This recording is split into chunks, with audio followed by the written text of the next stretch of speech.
Oliver Twist, by Charles Dickens.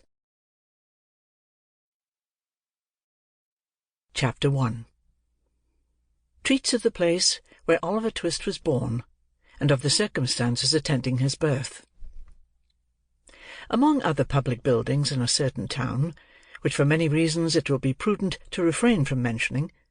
and to which I will assign no fictitious name, there is one anciently common to most towns, great or small, to wit, a workhouse. And in this workhouse was born, on a day and date which I need not trouble myself to repeat, inasmuch as it can be of no possible consequence to the reader, in this stage of the business at all events, the item of mortality whose name is prefixed to the head of this chapter. For a long time after it was ushered into this world of sorrow and trouble by the parish surgeon, it remained a matter of considerable doubt whether the child would survive to bear any name at all, in which case it is somewhat more than probable that these memoirs would never have appeared, or, if they had, that being comprised within a couple of pages, they would have possessed the inestimable merit of being the most concise and faithful specimen of biography extant in the literature of any age or country.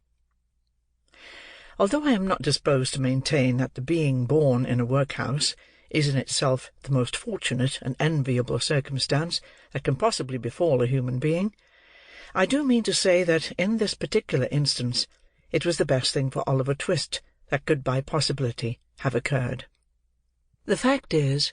that there was considerable difficulty in inducing Oliver to take upon himself the office of respiration, a troublesome practice,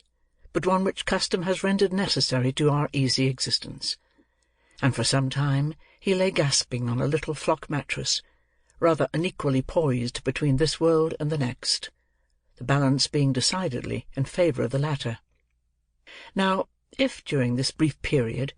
Oliver had been surrounded by careful grandmothers, anxious aunts, experienced nurses, and doctors of profound wisdom,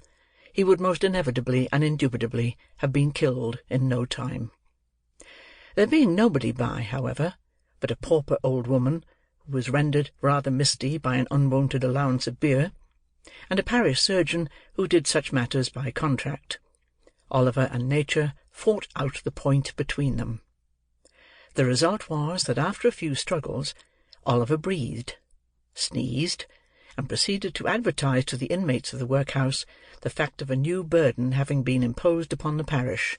by setting up as loud a cry as could reasonably have been expected from a male infant who had not been possessed of that very useful appendage. Sample complete. Ready to continue?